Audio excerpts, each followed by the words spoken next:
Mario Rivadulla presenta Teledebate con Ramón Reyes, Alex Jiménez y Dilenia Cruz. Teledebate, objetivo y veraz, siempre fiel a la verdad. Bienvenidos amigas, amigos televidentes, a una nueva entrega de Teledebate. Hoy lunes, comenzando la semana laboral, como siempre, en compañía de Ramón Reyes. Vamos a estar con ustedes por la próxima hora compartiendo algunos temas de interés nacional e internacional y sobre todo una muy importante entrevista con un importante personaje también que vamos a tener de huésped hoy en Teledebate. La reflexión de este día dice así: no existe cielo sin nubes ni paraíso sin serpientes. Y los pasos de la historia nos recuerdan que en el año 1756 el científico y químico inglés Henry Cavendish descubrió el hidrógeno. En el año 1836 comenzó en San Antonio, Texas, la histórica Batalla del Álamo, cuyos defensores perdieron la vida en su totalidad. Bajo el lema "Recordar del Álamo" se generó un fuerte movimiento independentista que dio lugar a la guerra entre Estados Unidos y México, que costó a este último la pérdida no solo de Texas, sino de otros estados, incluyendo el de California, los cuales pasaron a integrar el territorio de la joven nación estadounidense. En 1895, el hacendado Carlos Manuel de Céspedes proclamó el grito de Baire en su ingenio La de Majagua, libertó a los esclavos y dio comienzo a la Guerra de los 10 años por la independencia de Cuba, en la que se destacarían Máximo Gómez y otros combatientes dominicanos. En 1930, en Santiago, dio inicio el movimiento encabezado por el licenciado Rafael Estrella, con el respaldo de Rafael Leónidas Trujillo contra el gobierno del presidente Horacio Vázquez. En 1943 fue ejecutado en Berlín el periodista checo Julius Fučík. De filiación comunista, se destacó en la resistencia contra la ocupación nazi. De manera clandestina sacó de la cárcel hoja a hoja un conmovedor testimonio, reportaje al pie de la horca. Y en 1981 en España la intervención del rey Juan Carlos frustró un intento de golpe de Estado del teniente coronel Antonio Tejera Molina. Como siempre, la actualidad se nos presenta en diferentes rostros.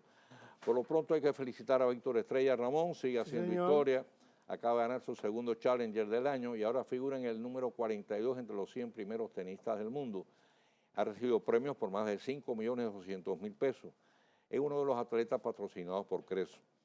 Y el secretario general de la Federación Internacional de Sociedades de la Cruz Roja y Media Luna Roja destaca el liderazgo en el país en misiones humanitarias de la filial dominicana, particularmente en ocasión del catastrófico seísmo que devastó Puerto Príncipe. Merecido reconocimiento a la perseverante labor de doña Ligia Leruxe Ramírez, su directora y el resto de su personal. Bueno, unas veces por sequía y otras por exceso de agua. Más de 200.000 evacuados, 2 vidas perdidas, 20 comunidades aisladas, 8.000 familias desplazadas. Si fatal es la sequía para los cultivos y la carestía de agua potable, más aún lo es el exceso de lluvia. Sin embargo, en la cordillera septentrional no llovió y el sur continúa hoy como estábamos el viernes, sin agua y con sequía. Bueno, esas son las contradicciones. Las presas subieron un poquito. De la naturaleza. Porque muchas de las presas están en el norte de... Capricho de la naturaleza. Sí. Bien, el movimiento Moda se aloja de su antiguo aliado del PRD para cerrar filas con el PLD y específicamente con el expresidente Leonel Fernández.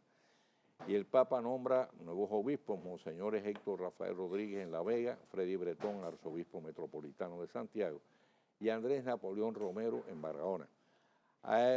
Para que la gente no se extrañe, ¿no? La sustitución es simplemente por edad. Claro. 75 años es el límite que tienen los obispos para entonces pasar a retiro. No pierden su condición de obispo, pero entonces ya quedan fuera de función. Obispo emérito son a partir de ahora. Y ya se sabía y se había dicho que incluso ellos viajaron a Roma, a donde el Papa, mire, santidad, nosotros cumplimos, usted dispone. Le pusieron el cargo a disposición. Bueno, el cardenal López Rodríguez hace tiempo que presentó también su dimisión, pero no le han encontrado sustituto todavía. Los obispos son los jefes de la iglesia, son los integrantes de la conferencia del episcopado. Hay gente que se confunde, cree que es el cardenal. No, son los obispos. Pero además, no necesariamente hay que buscarle un sustituto al cardenal. No, pero es que para que el país no se quede sin cardenal. Bueno, hay uno.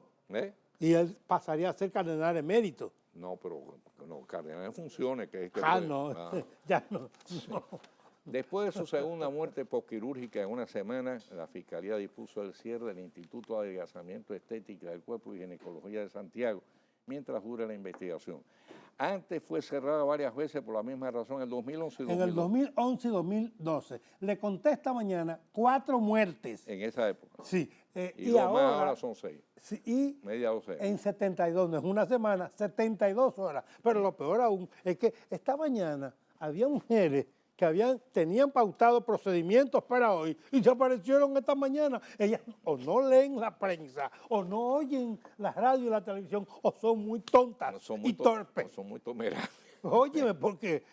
Mire, esta es una buena noticia, señores, otro logro de la Junta Central Electoral. Va a colocar equipos en todas las embajadas conectados con la dominicanas en el exterior. Para que, claro, dominicanas. No, porque había un medio que decía en todas las embajadas, sin decir dominicanas. Ay, por Dios. Eso es para que los dominicanos puedan acceder rápido y fácilmente a su documentación. Sí, eso es muy bien. Es un gran avance. Lo veo muy bien. Bueno, y hay que saludar entonces que el Colegio Médico Dominicano, afortunadamente, pues se llamó a sensatez. Ahí se puso de acuerdo con la UAS, se suspendió por consiguiente la huelga que estaba pautada para mañana y pasado en los hospitales y se llegó a un arreglo de pago. Ahora, los pacientes pobres, y en esto volvemos a insistir, aquí estuvo con nosotros Pedro Sin en más de una ocasión. Él dijo que durante su gestión no iban a haber huelgas, porque no hay ninguna razón para que los pacientes pobres sean víctimas inocentes de situaciones que les son ajenas de todo. Claro, además...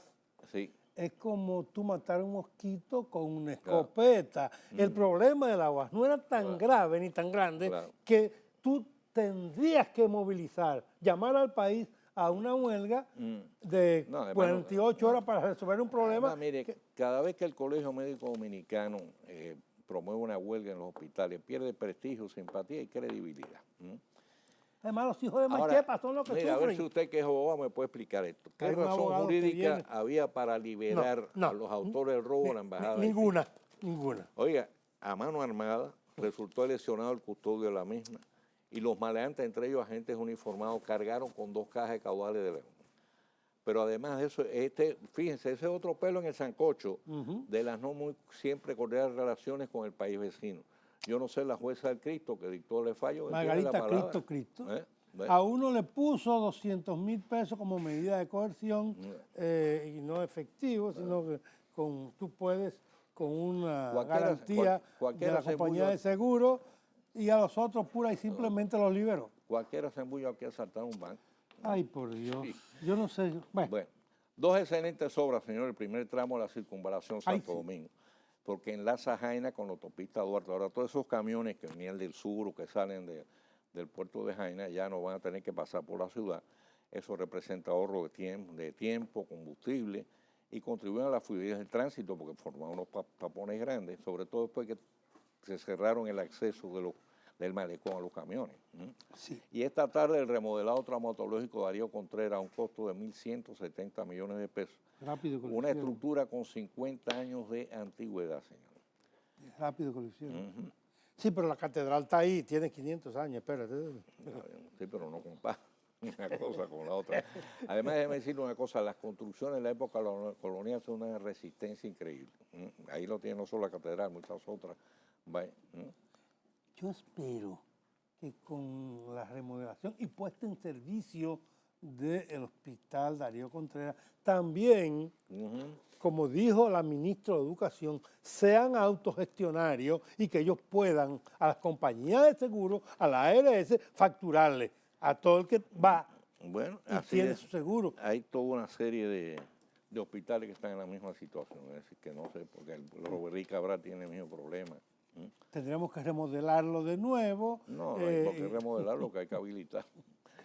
Bien, señores, pues ahí está el caso del popular alcalde de Caracas. Hasta ahora no se ha aportado una sola prueba, más que las 800.000 denuncias de Nicolás Maduro de conspiraciones internacionales contra su gobierno. Ahora metió a España que la...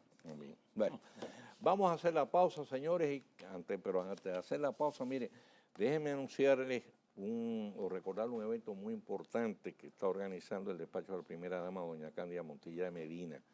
La presentación del concierto para ángeles. Esto va a cargo de la Orquesta Internacional Macondo Chamber Players.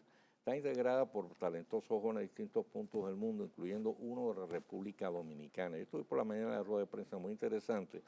Ahí el joven dominicano que está participando, este es el pianista Carlos Vargas.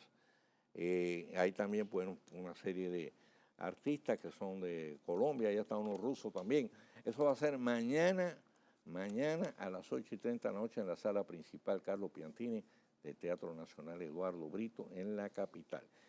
El programa contribuye a mitigar la violencia y la delincuencia, fortalece la familia y transforma la vida de los niños que cada sábado acuden a las aulas en el marco de las políticas públicas sociales del Estado de inclusión y desarrollo del presidente Danilo Medina. Vamos a hacer la pausa. Cuando regresemos ya vamos a estar conversando con nuestro huésped hoy en Teledebate.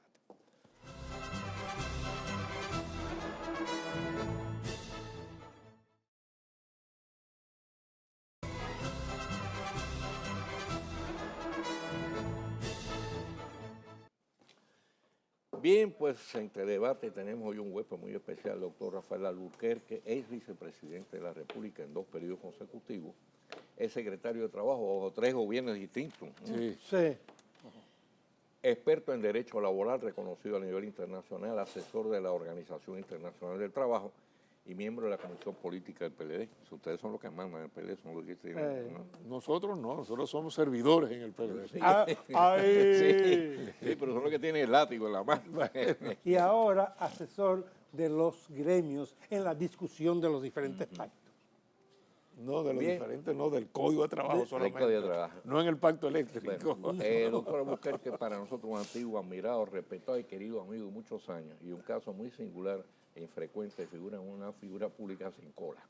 Muchas gracias, Sí. muchas gracias. Bien, Mari, Ramón, bueno. doctor, vamos a la candidatura presidencial. Hay varios aspirantes en contienda, todo parece girar en torno al presidente Danilo Medina y el exmandatario Leonel Fernández. Entonces, la interrogante está si se va a inclinar el presidente por la reelección. La semana pasada, Franklin Almeida, aquí en Teledebate, calificó esta de una trampa contra el propio Danilo. ¿Qué usted cree que va a decidir Danilo? ¿Comparte ese criterio de Almeida? Mira, realmente el problema nuestro, yo siempre lo he reiterado, no es la reelección. Yo creo que cuando un gobernante hace un buen gobierno, pues debe ser el pueblo quien evalúe ese gobierno y si el pueblo juzga que ha hecho buen gobierno, lo reeligen. Bueno, si ha hecho mal gobierno, lo que le pasó a Hipólito Mejía, pues, claro, pues pierde las elecciones. Entonces, no hay por qué satanizar la reelección. Y yo creo que el compañero Danilo Medina ha hecho no un gran gobierno, un excelente gobierno. Ahora, el problema para nosotros como PLDistas es la Constitución de la República. Una Constitución que nosotros mismos impulsamos y finalmente aprobamos con el concurso de otras fuerzas políticas, pero fue una iniciativa del PLD. Entonces, habría que reformar esa Constitución. De acuerdo con la misma, se necesitan las 2/3 partes, no de los presentes en el hemiciclo, sino de la matrícula. O sea, de 222 legisladores, las 2/3 partes, 148 legisladores, y el PLD no tiene ese número. Es decir, que aunque nos pusiéramos todos de acuerdo y digamos, bueno, los legisladores nuestros van a apoyar la reelección, nos faltarían de 19 a 22 votos, que había que buscarlo fundamentalmente entre los diputados del PRD y los diputados del PRM.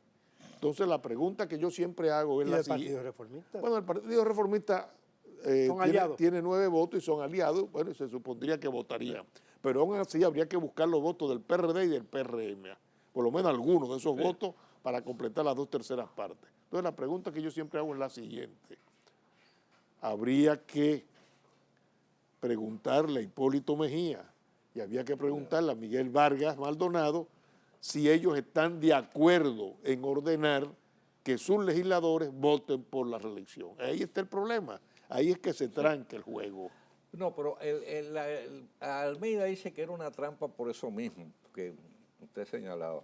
Es decir, que en la Constitución actual, en realidad, aunque fue obra del concurso con el concurso de otras agrupaciones políticas, pero fundamentalmente fue una iniciativa y un interés del PLD. Sí. Entonces sería decir que es una trampa, porque sería hacer que Danilo fuera contra, o el PLD fuera contra sí mismo. Sí, en este caso. en ese sentido, pero más que eso de hablar de trampa, el problema es ese. Bueno, Sí. Hipólito Mejía quiere ser candidato, Miguel Vargas va a ser candidato del PRD.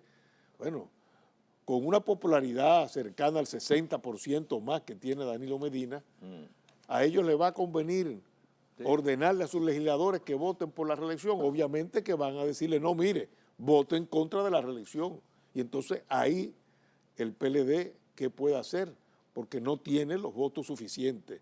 Incluso tenemos dentro del PLD, por ejemplo, Minú Tavares, ya no está en el PLD. Guadalupe Valdés, que salió electo por la matrícula del PLD, ya no está, ya no está en el PLD. Vinicito Castillo, bueno, aunque es un aliado nuestro, no necesariamente va a recibir las órdenes del PLD, ni la puede recibir. Sin embargo, ayer domingo, hubo una actividad política del MODA, Sí. donde por la mañana y el día anterior, el sábado, circulaba la especie de que iba a ser proclamado el doctor Leonel Fernández como candidato del MODA. El MODA lo iba a proclamar como su candidato. Sin embargo, eso no sucedió. No. El MODA, que es el Movimiento Democrático Alternativo, el MODA lo que hizo fue ayer suscribir un acuerdo con el PLD. Y de hecho estuvo presente Reinaldo Pared, no solamente el presidente del partido, Leonel Fernández, sino el secretario general, que es precandidato interno del PLD. Entonces lo que había, el evento era dar a conocer un acuerdo electoral por el cual el MODA va a integrar el bloque progresista de 12 partidos que iremos aliados a las elecciones. ¿Cuántos partidos son? 12. 12 y ahora con el MODA 13 partidos que iremos aliados a las elecciones del 2016. Entonces fue un acto fundamentalmente electoral. ¿Cómo ustedes interpretan que puede... Y el MODA es el cuarto partido en estos momentos por votación. Que puede afectar en este caso el hecho de que el Partido Reformista Social Cristiano, que era un aliado tradicional ya del PLD en las últimas era miembro del bloque progresista también. Pues ya nombró, es decir, ya proclamó su propio candidato presidencial y dice que va a ir... Sí, el Partido Reformista Social Cristiano irá solo ahora en este evento. Bueno,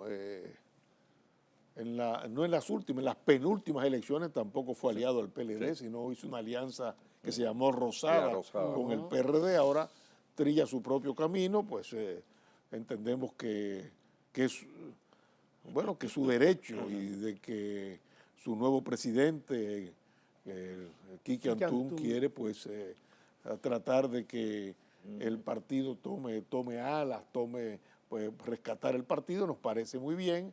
Irá solo a las elecciones. No quiere decir que hayamos roto ese vínculo que hemos tenido durante mucho tiempo y que nosotros pues realmente pues agradecemos todo el apoyo y el respaldo que nos dieron en las últimas elecciones e incluso en las cámaras legislativas. Ahora es evidente que hay una especie de campaña concertada y sostenida de distintos ángulos, político y hasta no político, para tratar de desacreditar la figura de Leonel Fernández. Eso sí. Con la finalidad de calificarlo como posible candidato a un nuevo periodo. ¿A qué atribuye esta hazaña? ¿Qué cosechó tantos enemigos durante su mandato? Eso sí, hay una campaña sistemática tratando de deteriorar la imagen del compañero Leonel Fernández. ¿Y a qué lo atribuyo? Pues es lógico, las últimas encuestas, incluyendo la Gallup, que nadie puede decir, bueno, es una encuesta manejada por el PLD, incluyendo la Gallup, pues Leonel Fernández aparece con un 40% de la votación. Fíjate que en agosto del año 2011, cuando la campaña electoral entre Danilo Medina y Hipólito Mejía, La propia Gallup en agosto del 2011, faltando 9 meses para las elecciones de mayo del 12, otorgaba un 33% a Danilo Medina y un 47% a Hipólito Mejía. Bueno, y 9 meses después Danilo ganó en la primera vuelta. Bueno, ahora le está otorgando a Leonel Fernández, no a 9 meses, a 15 meses de las elecciones de mayo, le está otorgando un 40%, sin Leonel ser candidato. Entonces, bueno, eso causa pavor en los diferentes partidos de oposición, en algunos sectores de la sociedad civil que no quieren que el doctor Leonel Fernández vuelva a ocupar la presidencia de la República, y entonces comienzan esas campañas de descrédito, de difamación, de injuria, buscando afectar la figura del doctor Leonel Fernández. Pero como decía el poeta español, vientos del pueblo que llevan el hombre. Bien, entonces, ¿está convencido de que esa campaña el expresidente Leonel Fernández va a superar la misma? Y que no, va a continuar, ¿saldrá obviamente. fortalecido, usted cree? Yo creo que sí, va a continuar, pero ya estamos curados de ese espanto, ¿no es así? En el año 2004, yo no sé si ustedes recuerdan, que 48 horas antes pusieron una grabación imitando la voz de Leonel Fernández, diciendo que él iba a aumentar la prima del dólar y se descubrió que era una patraña. Pues esto es lo mismo. Cuando a mí me hablan de esta campaña, yo digo, pero señores, ¿cómo le vamos a hacer caso a un convicto? Yo no pierdo tiempo haciendo ningún tipo de aclaración. ¿Quién lo metió preso? ¿Quién lo deportó? ¿Quién le privó de su libertad y de sus bienes? Bueno, entonces lógico, ahora que está ya libre, bueno, tiene que responder contra aquel que le desbarató el negocio. Le privó no solamente de 10 años de libertad, sino también perdió los bienes. Entonces, bueno, es lógico. Bien, el PLD siempre se le ha señalado como una característica, pero que ya lo ha diferenciado, sobre todo el PRD, que tiene sus diferencias internas, pero al final siempre prima por encima de cualquier aspiración personal, prima la vocación unitaria de mantener el poder. Bueno, tú lo viste, Mario y Ramón, ahora con estos ataques, estos infundios, Leonel Fernández, el presidente Medina, junto con varios miembros del comité político, visitamos la casa del doctor Leonel Fernández para demostrarle el apoyo a Leonel Fernández. Y en esa reunión fue muy armónica, muy amena, e incluso dentro de la reunión, que fue de 4 a 6 de la tarde, ellos hicieron una parte de casi una hora en que entre ambos discutieron la situación del país y del partido. Así que no hay mayores problemas. Con su permiso vamos a hacer una pausa y regresamos.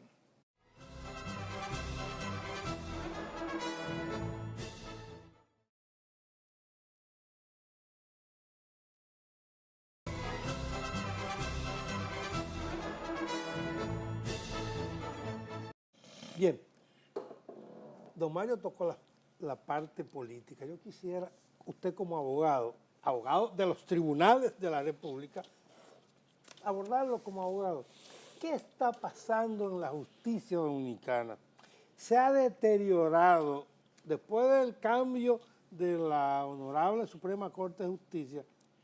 Hay muchos magistrados que han dado fallos cuestionables que la ciudadanía todos los días se pregunta. Ahorita don Mario hablaba de lo perjudicial para la imagen de la República Dominicana. La policía hace 48 horas, 72 horas, atrapa y va a la prensa a los que robaron en la casa del embajador de Haití, Frixinea, incluyendo dos policías y un militar.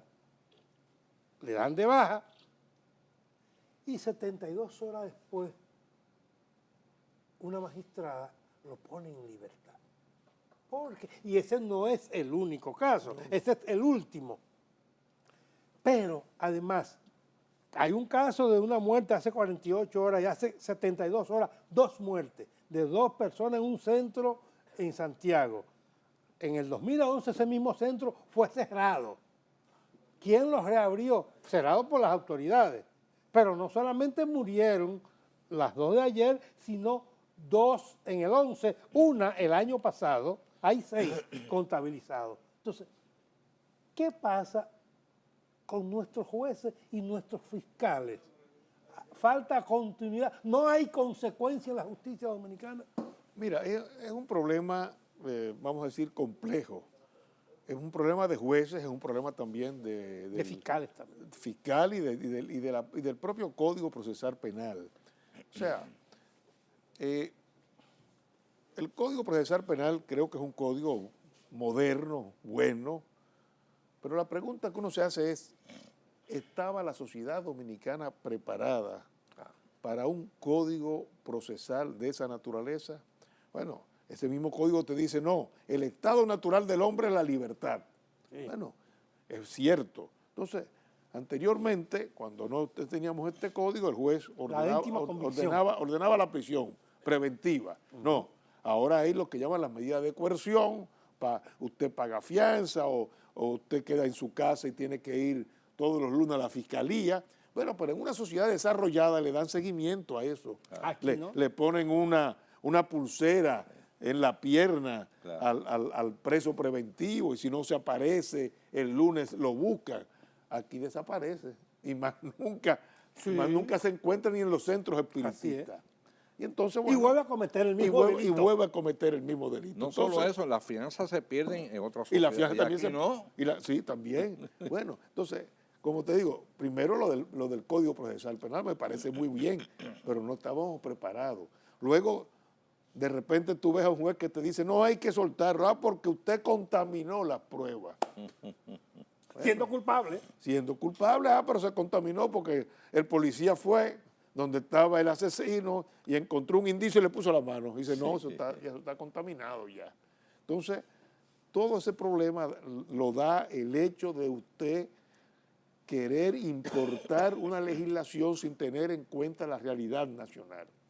Y otras veces, bueno, también viene la parte humana del juez o del fiscal, que es bueno, no tenemos ahora dos fiscales que están presos. Que están presos. Bueno, porque se demostraron que estaban en una cuestión de droga junto con narcotraficantes. Bueno, entonces también tenemos la parte humana no solamente de jueces y fiscales, sino de una sociedad en general que tiene que luchar por rescatar esos valores morales que tradicionalmente pues, nos han caracterizado. O sea que el código lo que le falta también en este caso es la estructura complementaria necesaria para que realmente pueda aplicarse adecuadamente. Yo creo que pusimos ahí el arado en vez de... Delante y no detrás. Delante claro, de los bueyes. O sea, tenemos los laboratorios científicos, eso que vemos en las películas como CSI. Bueno, no tenemos nada de eso, pero sí tenemos un código al estilo norteamericano. O sea, para mí, que jurista formado en otra época, para mí era inimaginable que un delincuente pudiera negociar con el fiscal y decir, bueno, si yo negocio contigo, me declaro culpable, no me metas 20 años, méteme 5. Y de los 5, 3, cuando cumpla 3 años, portarte bien, va a tu domicilio. Eso era típico del procedimiento norteamericano. El proceso francés nunca lo tuvo. Pero bueno, estos son los...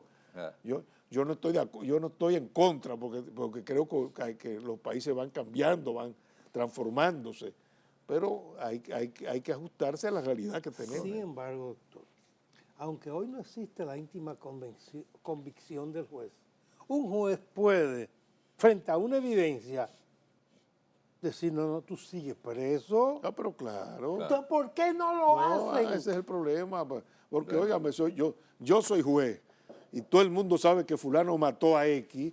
Usted me contaminó la prueba. Bueno, me importa un pito que usted la contaminó, usted lo mató y se acabó. Claro, punto. Y se acabó. Sí, pero te mando a la calle y 3 días, 4 días, 5 días después mata a otra persona. Es un problema serio. Así es. Es un problema serio. Bueno, vamos a un tema donde usted es especialista, muy reconocido, tanto a nivel nacional como internacional. Es un tema de carácter social, es la seguridad social. Hay muchas quejas, hay muchas críticas, La seguridad social nació con unas expectativas muy esperanzadoras. Se había impuesto como meta, si mal no me recuerdo, que al cumplir 10 años se hubiera dado cobertura total al pueblo dominicano. Eso no ha ocurrido. Tenemos Casi más de un 40% todavía está fuera de cobertura, está huérfano en ese sentido.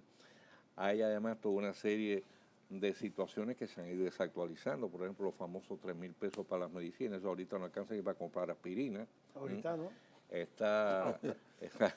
Está la cuestión, una cuestión muy álgida que hemos tratado aquí muchísimo veces, que nos parece totalmente contradictoria a lo que debía ser el espíritu de la seguridad social, que es el que hace el caso de cuando una persona llega a la edad de la pensión, pierde automáticamente el seguro de salud, que es cuando más lo necesita. Sí, así es. Y entonces se queda en el aire. Sí, así es. Entonces, cosas de esa naturaleza, el manual de procedimiento, también toda una serie de procedimientos que no aparecen en el manual, igualmente. Entonces, ¿qué podemos hacer frente a eso? ¿Qué pasa con la seguridad? ¿Qué vamos a hacer con eso?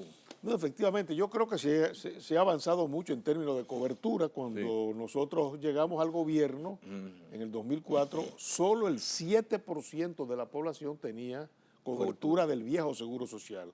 Hoy el 62% tiene cobertura, por lo menos en materia de salud. Ahora, ¿qué hay que hacer? Tenemos que reunirnos todos, tenemos que ir a un diálogo de empresarios, trabajadores, gobierno, y comenzar precisamente a atacar esos males de la ley. Por ejemplo, los protocolos tienen que ser cambiados, el Ministerio de la Salud tiene que ocuparse de eso. Hay que reforzar todo lo que tiene que ver con las unidades de atención primaria. Ya este gobierno procedió en ese sentido, mediante una ley que se aprobó. Bueno, eso hay que ponerlo en práctica, descentralizar todo lo que tiene que ver con los hospitales para reforzar las unidades de atención primaria. Los de la medicina, eso no puede ser, los 3.000 pesos se ven cualquier cosa. Entonces yo creo que sí, que hay que iniciar todo, y no se puede esperar mucho, hay que iniciar todo un proceso de transformación y modificación. Ya la ley fue del 2001, estamos hablando ya de 14 años. 14 años, entonces ya sí, ¿no? Hay que modificarla, y no solamente la ley, sino todo lo que tiene que ver con las estructuras. Correcto. Sí. Hacemos una pausa con tu permiso y regresamos.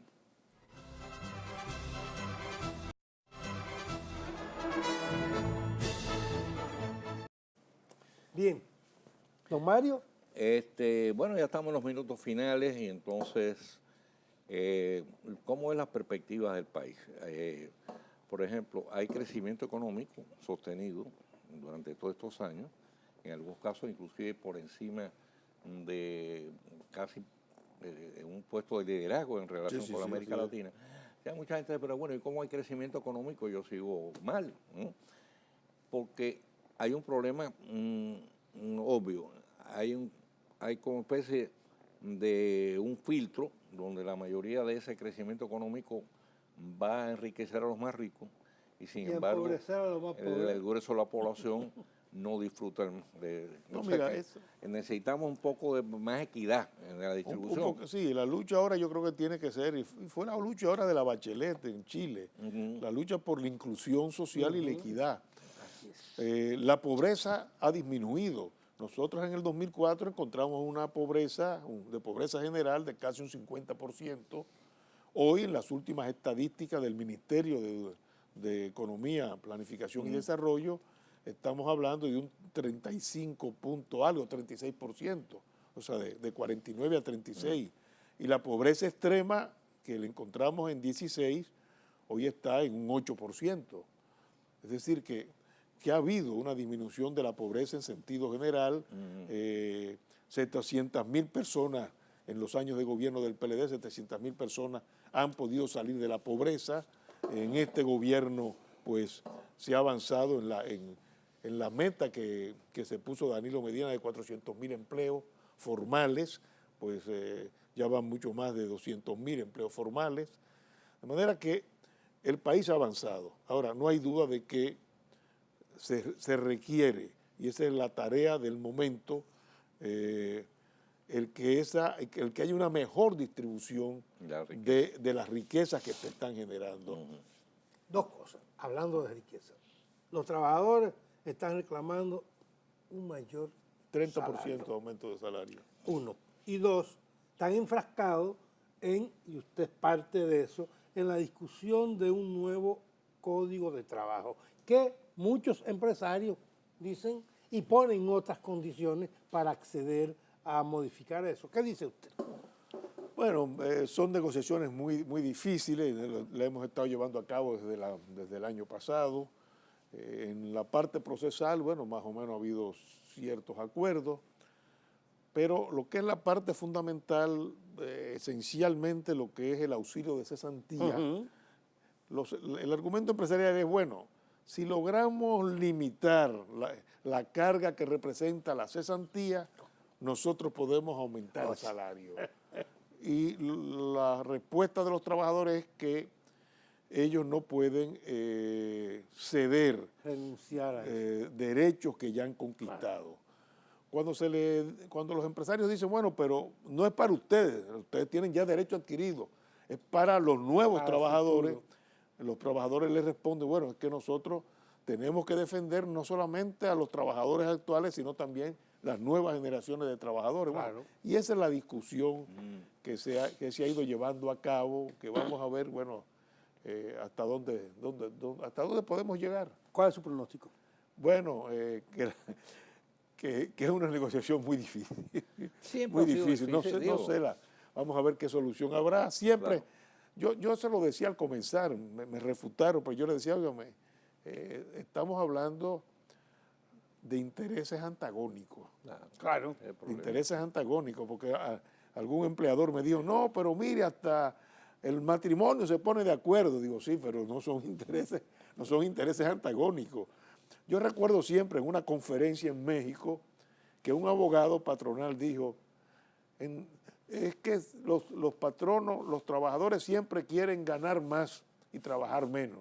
Y otro abogado de los trabajadores le dijo, y los patronos quieren siempre pagar menos y que trabajen más. Así. Entonces son intereses, porque cada conquista social es una carga económica para la empresa. Claro. Esa es la verdad. Entonces, bueno, hay que buscar. Yo creo que hay que buscar un punto medio en que los sectores productivos al mismo tiempo no pierdan competitividad, porque entonces no paga el truño porque cierra la empresa y se queda todo el mundo sin trabajar, ¿sí o no? ¿Usted qué conoce? Sí, también. Hay que buscar niveles de... Es decir, tú no puedes afectar la competitividad y sobre todo en un mundo abierto como este, de libre mercado, donde tú vas a recibir además la competencia de gente que viene de fuera. Sí. Entonces buscar un equilibrio donde el trabajador pueda, en este caso, recibir un salario justo, digno, decoroso, y al mismo tiempo que las empresas puedan mantenerse operando, porque si no se mantienen operando, cierran y entonces te quedas sin trabajo. La empresa necesita de mano de obra, pero el trabajador necesita de la empresa para poder vivir. Entonces, bueno, siempre son antagónicos, pero se necesitan ambos. Siempre hay que buscar ese punto de equilibrio. Claro. Y en eso estamos, se han conseguido algunos aspectos interesantes, pero bueno, son negociaciones que van muy lentas. Claro. A veces se desesperan. Yo le digo, oigan, señores, el código del año 92 fue negociado, comenzó en octubre del 90 y no vino a promulgarse sino en mayo de 1992, más de un año. Además que no solo se está discutiendo en este caso un aumento salarial, sino la modificación del código, que es una cosa mucho más compleja. Mucho más seria. ¿Ambas cosas o el salario primero? No, al mismo tiempo. Al mismo tiempo. Doctor, muchísimas gracias por haber estado con nosotros. Ha sido un honor realmente. Siempre las opiniones suyas son muy valiosas, tanto en el campo político como en el aspecto económico y social. Gracias. Muchas gracias. Gracias. Hacemos la pausa y regresamos con el tiro rápido.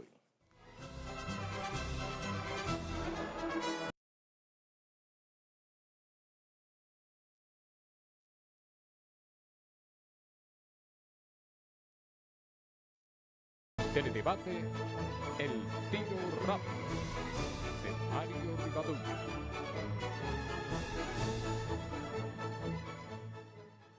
El Consejo Nacional de la Empresa Privada, CONEP, en un comunicado que da a conocer hoy en los distintos medios de prensa escrita y cuya importancia resulta resaltada por el hecho de que calza la firma de todas las distintas entidades empresariales que lo integran, plantea la necesidad de una renovación del Sistema Nacional de Transporte. El CONEP expresa en uno de sus párrafos que citamos, El sistema de transporte es base del desarrollo del país y la competitividad. República Dominicana recibe millones de turistas, realiza un volumen importante de exportaciones y tiene todo el potencial para convertirse en un centro logístico regional. Pero es imposible que se modernice con un sistema de transporte anacrónico, caro e informal, que no obedece a las reglas del libre mercado y libre competencia y que no asume su responsabilidad frente a la sociedad. A renglón seguido, el comunicado puntualiza: no podemos seguir padeciendo el bochorno e indignidad del transporte de pasajeros que tenemos, y las empresas y productores no pueden crecer y desarrollarse con un transporte de carga sustentado en un grosero abuso de una posición dominante. El planteamiento del organismo cúpula del empresariado no hace más que reflejar una situación a todas luces y en todo sentido negativa, que se viene arrastrando desde hace años y que constituye una fuerte retranca al crecimiento y al desarrollo competitivo de los sectores productivos del país, en el caso del transporte de carga y en el de pasajeros, sometiendo a los usuarios al tormento de un servicio pésimo, incómodo, inseguro y caro, que constituye una onerosa carga para el presupuesto de la mayoría. Es inadmisible que en el marco de un modelo de libre competencia, las empresas transportistas, tanto de carga como de pasajeros, sigan constituyendo irritantes monopolios con un nivel acumulado de poder tal que les permite violentar todas las normas legales y aún, en no pocas ocasiones, imponer sus exigencias al mismo Estado. Una situación tan insólita y frecuente que el Diario Nacional resumió en una frase feliz al calificarlo de los dueños del país. En un Estado moderno, el transporte es considerado un factor estratégico de primera importancia, tanto en el plano económico como social, esencial para promover el progreso. Si queremos avanzar en ese sentido, el Estado tiene que priorizar este tema dentro de su agenda y encararlo con firmeza, dando los pasos necesarios para desmontar el negativo y obsoleto modelo actual, sustituyéndolo por un sistema actualizado y eficiente, abierto a la libre competencia. Y en este sentido, como único organismo regulador, crear el Ministerio de Transporte tal como existe en otros países. En este campo, más allá de toda duda, también se precisa que el gobierno del presidente Danilo Medina se decida a hacer lo que nunca se había hecho. Mañana, Dios mediante, estaremos de nuevo con ustedes con una nueva entrega de Teledebate. Como siempre, nuestros mejores deseos, mayores bendiciones para todas las amigas y amigos televidentes. Y a continuación, no se muevan, que por ahí viene un muy interesante programa Contacto a cargo de nuestro colega Rafael Ovalle.